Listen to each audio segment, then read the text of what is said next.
Hi friends, it's Amy Tangerine, and I'm so excited to be sharing with you from my Los Angeles studio. I hope you don't mind, but I have been wearing sweatpants and comfy clothing for the last couple months. No matter where in the world you are, I hope you are staying safe and healthy. Today I will be sharing my love for documenting in a traveler's notebook that I made using paper from my latest collection with American Crafts, Picnic in the Park. If you haven't tried the smaller format yet, I highly recommend it. Inside, the pages are light craft and can take watercolors quite nicely. This travel watercolor set is from my Stay Sweet collection, and you may have noticed that it is well loved.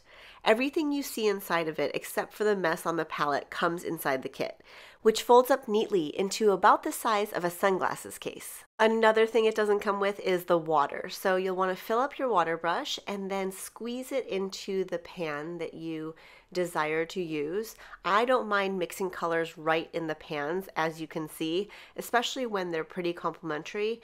I went from the pink to the darker pink, and I'm going ahead and making these splotches for the background. What I love about this smaller sized format in a traveler's notebook is the fact that you can experiment and try different techniques that you may not usually want to dedicate right away to a larger 12 by 12 layout. But once you see that you are enjoying these techniques, then you can also incorporate it into your other paper projects. I encourage you to play around with your supplies. For some reason, I have a lot of people telling me that they are intimidated by watercolors and they're afraid of making mistakes. Trust me when I say that there's not much that can go wrong when you're simply making splotches like this. And remember how when you were little and played with watercolors, try and grab a hold of that feeling of being carefree and just playing around with the colors that are pleasing to you. You can add a little more water here and there or add some more saturation of color. It's really up to you and meant to be a freeing process that I personally find quite therapeutic. Plus, since I'm just creating a backdrop for the spread, the worst that can really happen is that I don't love the way it looks and I simply cover it with pretty pattern papers.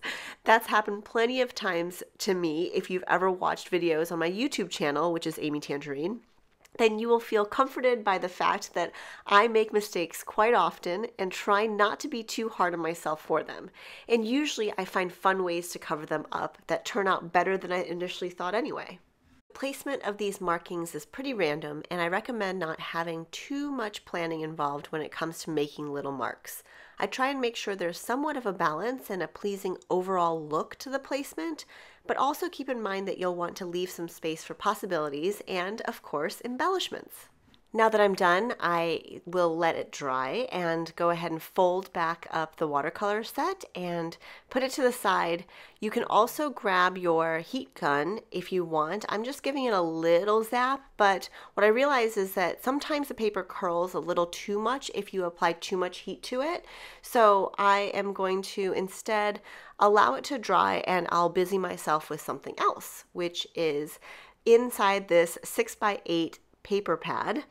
I'm looking for, and I already found actually, some pattern paper that I'd like to fussy cut. You can go ahead and flip through the pattern papers that you have and see if there's something that catches your eye. I love these floral clusters, so I'm going to take it out and grab my cutter bee scissors and get to cutting.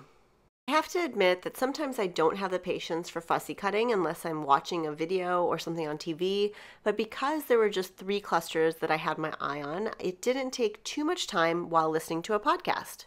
You could also have a small pile of items you know you'd like to cut, and the next time you sit down to watch a show or a movie, you can also cut them out at the same time. Not sure if you're like me and often have trouble sitting still, but I have found that infusing my creative hobbies into my everyday life brings me a lot of joy. Because I can't sit still, I'm able to create while also doing something to pass the time that maybe my family enjoys doing as well. Once I have the placement decided, then I'm going to take the Sticky Thumb 2-way glue pen and apply it to the back and try to get as close to the edges as possible. One thing I realized while I was doing this is I didn't want to get too much glue on the actual page, so I went ahead and put some down there, but grabbed a scrap piece of paper so that I could apply the glue onto the complete back of the cut flower cluster, and that way there wouldn't be any lifting on the edges. You could use a glue stick as well. I don't find that adhesive, the double-sided adhesive like a sticky roller tape runner type thing is good for this method. If you do have a liquid glue, it's good, but I love the way this one turns out, and even more so than, let's say, a glue stick.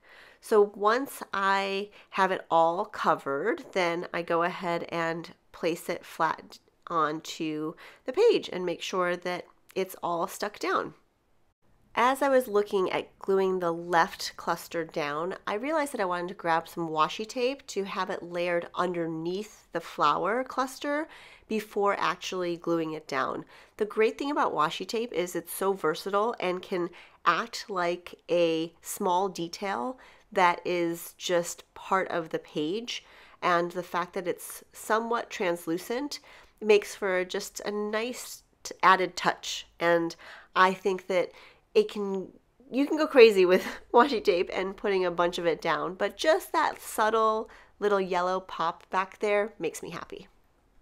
I recommend working with what you have too. So as an example, the cluster on the right, the final one that I'm about to glue down, was already in the bottom right-hand corner of the page, so I didn't have to cut one side of it, and instead I'm just going to align it alongside the edge of the page to make it look like it was just coming out from there, and I didn't have to waste any paper. I'd love to know if you have a favorite technique or something consistent that you've loved about scrapbooking since you started. While my love for traditional scrapbooking began in 2007, I've always loved colorful supplies and stickers and being creative. For those of you who may not know, I have been lucky enough to collaborate with American Crafts since 2011. One of the things that has remained consistent throughout my collections is the camera icon.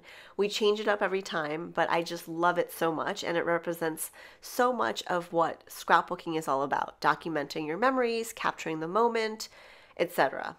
I'm taking these clear stamps and I'm going to add some flourishes throughout. I've got two different shades of ink here because I want to show you a really simple technique that's super easy that you can do with a shape like this.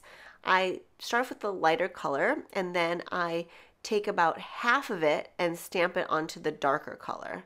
And then when you stamp the image down on the paper, this is where you have to be a little bit careful because you want to make sure the paper is flat when you do so, and when you press down that you make a sharp image. And like I said before, I mess up all the time, so stamping is one of those things that isn't perfect to me, but I do like the image to be crisp as possible and not try to get the double stamped image. Placement of the stamps and the designs that you want can be a little tricky. I love to go off the page a little bit and make it go on the edge or in the corners. So I'm taking the scrap piece of paper, putting it underneath, and then going ahead and stamping it down. And what I realize is that it's fun to just mix, even with the same colored inks, images throughout your page. So I'm going to stick with the corners here with the stamps and continue the flower stamping up here on the left corner.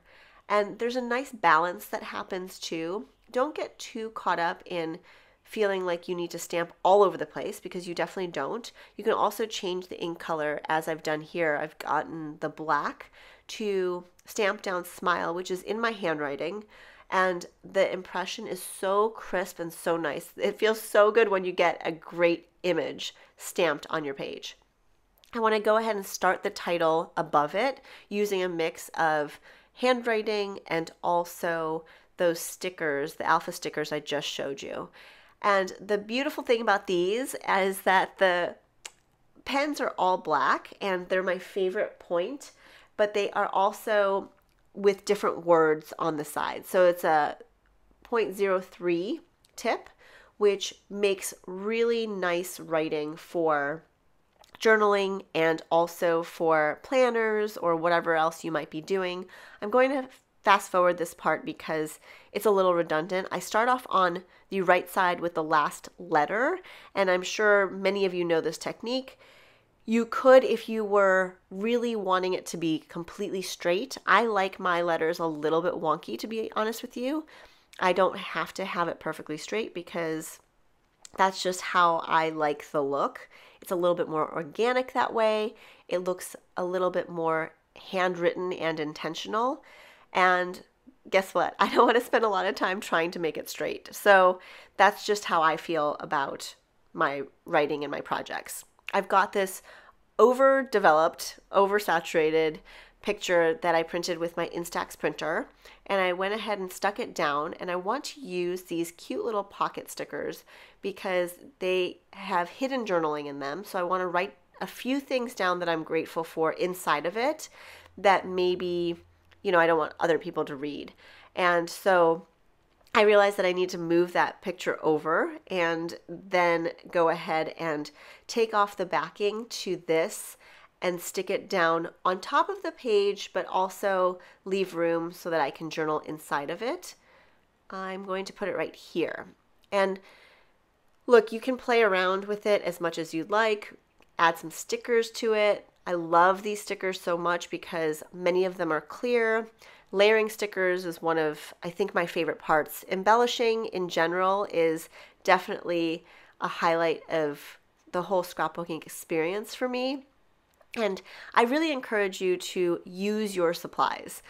For a long time, when I first started, I was hesitant to use them. I would always want to keep them or save them or hoard them or collect them, however you want to call it. And what I found is that I love seeing my favorite supplies alongside my memories, so much more so than the idea of saving it for the perfect page or the perfect layout or the perfect occasion. Go ahead and use your supplies. You'll be so much happier. With this sticker, I want to take my scissors and I'm going to cut it in half.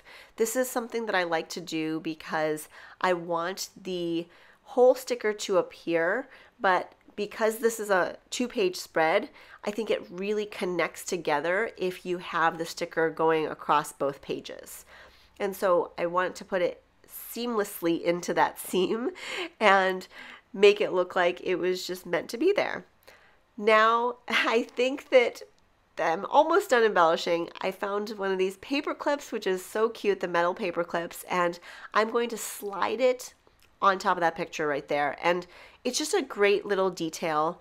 I encourage you to journal and write from the heart. I don't plan out my writing beforehand. Sometimes that has gotten me in trouble, but for the most part, I like how authentic and real it is.